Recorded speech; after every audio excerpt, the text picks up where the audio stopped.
Bem-vindos a mais um episódio da nossa série do Básico ao Avançado. Hoje a gente vai tratar sobre a criação de painéis gerenciais. A gente já criou um fluxo de gestão de tarefas onde conseguimos ali acompanhar o status de cada uma delas e agora a gente vai criar um painel visual para que você tenha uma visão geral de como a coisa está girando. E nesse painel a gente vai montar os seguintes gráficos: total de tarefas, tempo médio para a conclusão, total por etapa, total por prioridade, tempo médio por etapa e tarefas por cliente. Vamos colocar a mão na massa então. Entrar no nosso fluxo, controle de tarefas e vamos navegar para a opção painel de criar, adicionar gráficos e customizar uma visualização de como está o teu fluxo, tá?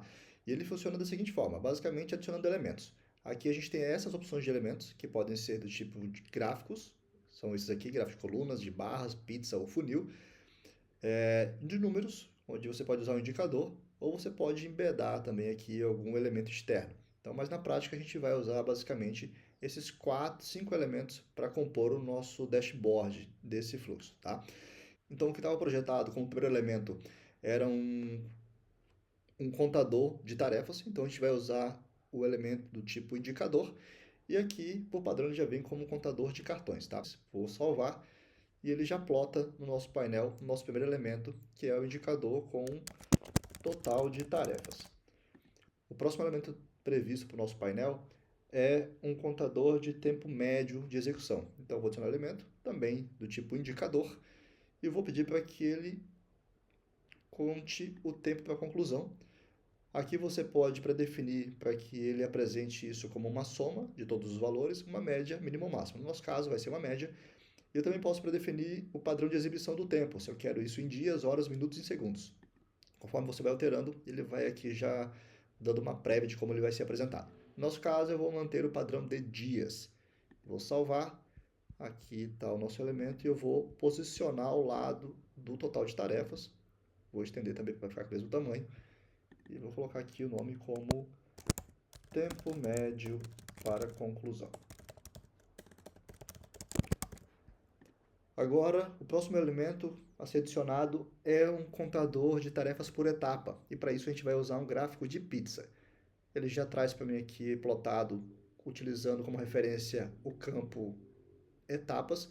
Eu vou manter a configuração de contar cartões e só vou mudar a ordenação para que seja do valor crescente, no sentido do horário. Salvar, ele já trouxe aqui o elemento, vou posicionar aqui ao lado dos outros dois e vou renomear para tarefas por etapa. O próximo elemento previsto é um gráfico de tarefas por prioridade.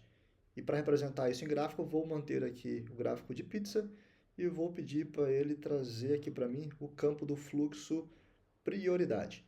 Aqui, para reforçar, pessoal, você pode usar, além dos campos que já são padrões do sistema, como etapas, responsáveis, etiquetas, vencimento e criação, todos os campos que você utilizar na customização do seu processo. Então, a gente tem aqui um campo chamado prioridade, ele já ordenou para mim, vou mudar aqui para que seja de forma crescente e vou adicionar o nosso painel.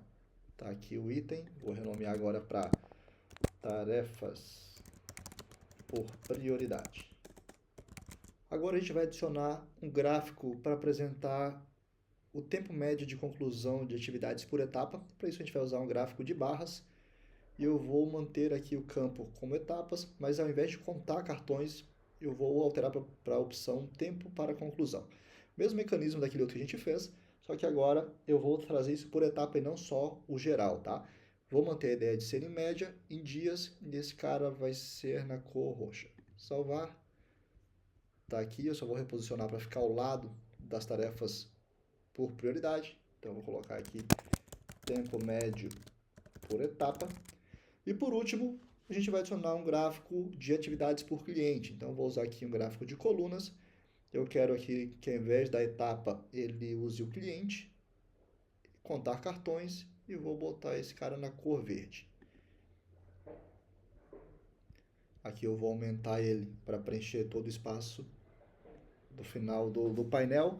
E pronto, pessoal, o nosso dashboard está pronto. Então você tem aqui já a visualização, agora você tem a visualização do Kanban com as suas atividades e o painel já com os elementos gráficos para uma análise.